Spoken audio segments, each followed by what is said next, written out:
The days that followed were strange and dreamlike. Daniel never came when the sun was up, but when night fell, he appeared, sometimes by my bed, sometimes near the piano, sometimes outside by the lake. We talked for hours. He told me about his life long ago, before the accident that took him into the water. He told me about music, about books, about love, and I told him about my world, the city, my job, my empty home. He listened with a smile that made my chest warm. It felt like I had finally found someone who truly saw me.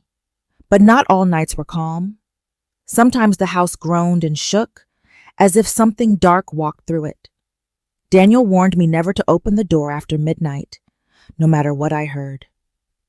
One night, I did hear something. Knocks. Slow, heavy knocks on the wooden door. Then a voice, low and cold. Let me in. I froze. My body wanted to move, but my heart remembered Daniel's words. I stayed still, silent, until the voice faded into the night. The next evening, when Daniel appeared, I asked him, who was it? What wanted to come inside? His face grew dark. The lake does not keep only me. There are others, shadows, hungry shadows. You must not answer them, Anna. Promise me, I promise, I whispered. His expression softened. He touched my hand.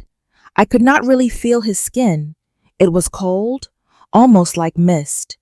But still, the touch made my heart beat fast. And in that moment, I knew I was falling in love with him. A ghost. A soul lost in time. The shadows of the lake.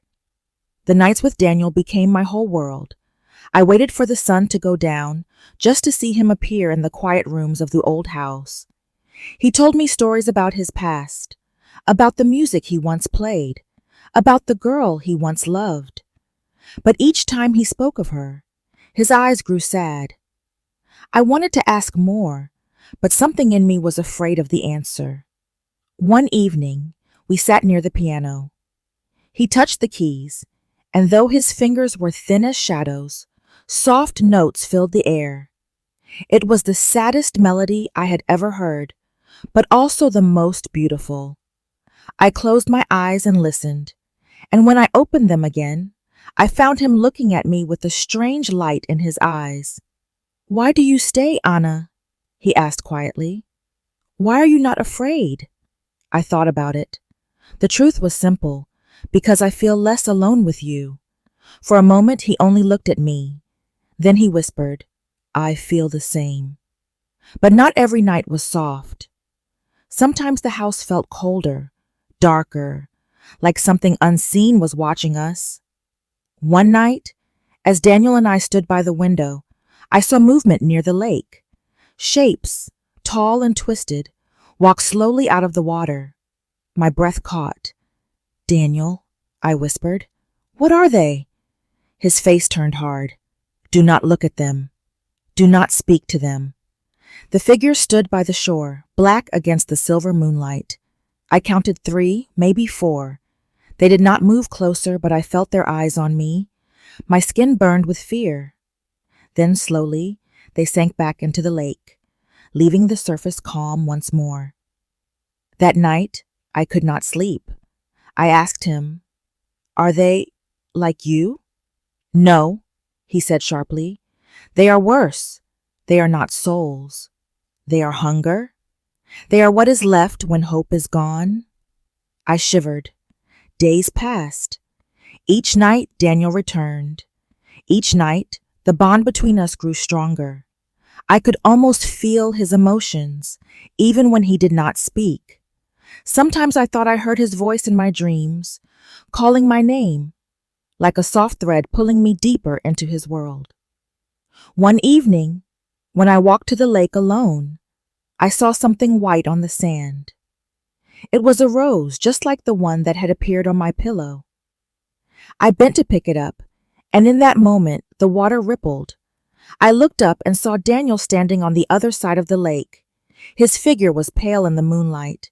He lifted his hand as if to reach me, but then I blinked, and he was gone, Only the still water remained. That night, when he came to the house, I asked him, "Why did you leave the rose? Why do you give me these things?" His gray eyes met mine. "Because you remind me of her," he said softly. The words cut deep. My heart twisted. I wanted to ask, who was she? Was she the one you loved before you died? But I could not. I was afraid of the answer, afraid that I was only a shadow of someone else in his memory. Instead, I whispered, Do you love her still?" Daniel did not answer. His silence was louder than any words. The last night. The last night came with storm and thunder. The lake roared and shadows rose from the water calling my name. Daniel held me close, though his touch was cold as mist. "You must leave, Anna," he whispered. "If you stay, they will take you too." Tears filled my eyes. "But I love you." His gray eyes shone like broken glass. "And I love you enough to let you go." When the morning came, he was gone. Only the rose on my pillow remained, wet with lake water, or with tears. The house by the lake. My name is Anna. I never believed in ghosts, not really. But that was before I met him, and before I spent one strange summer in the old house by the lake. The story begins 2 years ago when I was tired of the city. My life felt heavy. I worked all day, and at night I came home to an empty apartment. My friends had families, children, plans, and me? I only had silence. I wanted to escape, so I rented a small house far away from the city. It stood near a dark forest, with a lake just behind it. The house was very old, with broken shutters and a wooden porch that made noises when you stepped on it. Still, I felt peace when I saw it. I told myself, this will be my home for the summer. Maybe I will find myself again here. The first nights were calm. I read books, walked near the water, and watched the stars. But after a week, strange things began to happen. At night, I often woke up to the sound of soft footsteps in the hallway. Sometimes the air in my bedroom grew so cold that I could see my breath. One evening, I stood by the window, looking at the lake. The moon was bright, and I thought I saw someone standing near the shore, a tall figure, still and silent. My heart beat faster, but when I blinked, he was gone. The next day, I walked to the same place. The sand was wet, and I noticed footprints leading from the water to the trees. They were large, like a man's, but the lake was deep and cold. Who would swim there at night? That evening, the figure appeared again, this time closer, almost under my window.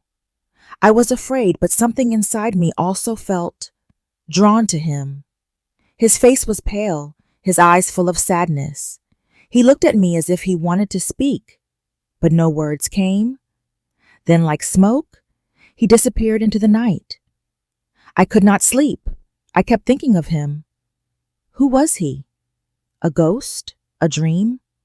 Why did I feel such sorrow in his eyes, as if his heart was broken long ago?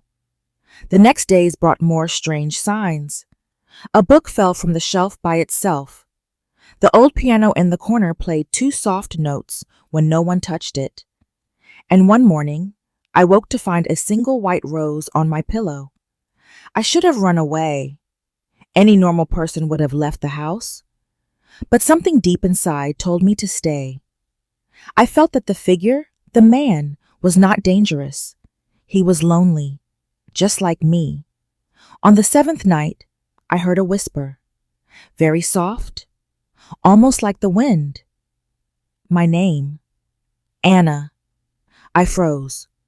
My heart was beating so fast I thought I would faint. Slowly, I turned toward the door, and there he was. He stood in the shadows, taller than I imagined, his dark hair falling over his face.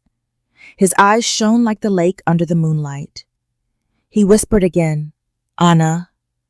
I wanted to scream, but my voice would not come. Instead, I whispered back, "Who are you?" For a long moment, he only looked at me as if searching for something in my soul. Then he said very quietly, "I was waiting for you." The whisper in the night. I could not move. His words stayed in my head. "I was waiting for you." The room was so quiet that I could hear the clock on the wall. Tick, tick. My hands were shaking. But my heart? My heart felt something else. It was fear, yes, but also warmth. A strange pull, like I knew him already. "Waiting for me?" I whispered. "But why? I don't know you." The man stepped closer. The floor made a soft sound under his feet, but his steps were too light, almost like air. The shadows seemed to follow him. "You don't remember," he said, his voice low and calm. "But you will."